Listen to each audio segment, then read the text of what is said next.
Quand on parle de BDSM, c'est fort probable qu'on pense au film ou au livre 50 nuances degrés. S'ils ont permis de populariser la connaissance de ces pratiques, ils n'en dépeignent pas forcément une image fidèle, notamment au niveau de la notion de consentement qui est rapidement évacuée.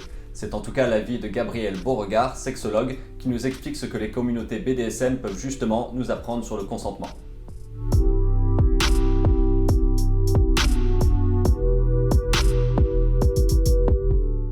Le BDSM dans les grandes lignes. C'est un acronyme qui implique le bondage, donc tout ce qui est des pratiques de restriction, que ce soit avec de la corde, avec des menottes, la discipline, la domination, le sadisme et le masochisme. Donc le sadisme, c'est d'apprécier infliger de la douleur, évidemment de la douleur qui est consentie dans ce cadre-là, et le masochisme qui est d'apprécier de le recevoir. C'est tout à fait possible d'avoir des relations BDSM, des dynamiques BDSM désexualisées, simplement dans la sensualité, dans l'exploration des sens, des émotions, des sensations, du pouvoir que ça implique.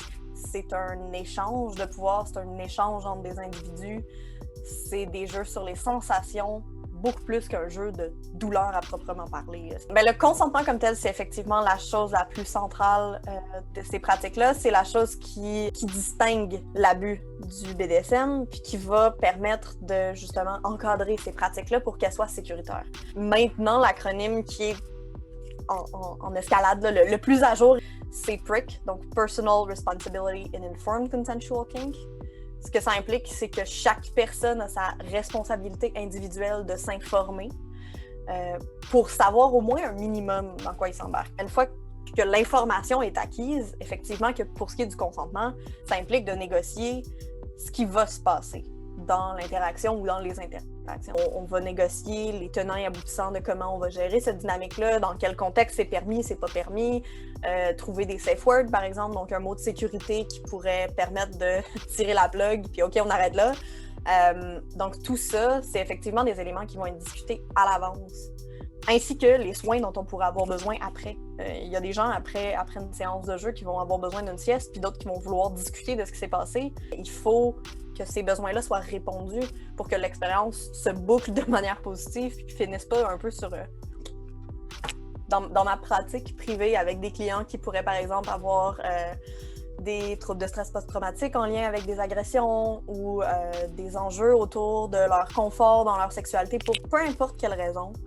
Souvent, je vais proposer de constituer un safe word avec les partenaires de cette personne-là. D'avoir ça d'établi d'avance permet effectivement, pour certaines personnes, d'être plus à l'aise de dire non en cours de route. Démocratiser le fait d'avoir un mot de sécurité ou démocratiser le fait de prendre en main notre propre connaissance de la sexualité. C'est correct de poser des questions puis de pas tout savoir, puis de prendre le temps de s'informer sur comment ça se fait du sexe anal avant de se garrocher puis de le faire, puis finalement de pas aimer ça pantoute parce qu'on n'a pas pris le temps de le faire comme il faut. Comment on apprécie réellement un acte sexuel si on prend pas le temps de s'informer sur comment le faire de la bonne façon. Puis en fait, le fait d'en parler avant et après, le briefing puis le débriefing, en quelque sorte, là, c'est de voir, aujourd'hui, ici, maintenant, là, on s'engage dans une relation sexuelle, est-ce que c'est same thing as usual, puis on fait selon nos habitudes parce que c'est ce qui nous convient aujourd'hui, ou on veut essayer quelque chose de nouveau, ou on a une douleur quelque part qu'il faudrait prendre en considération parce que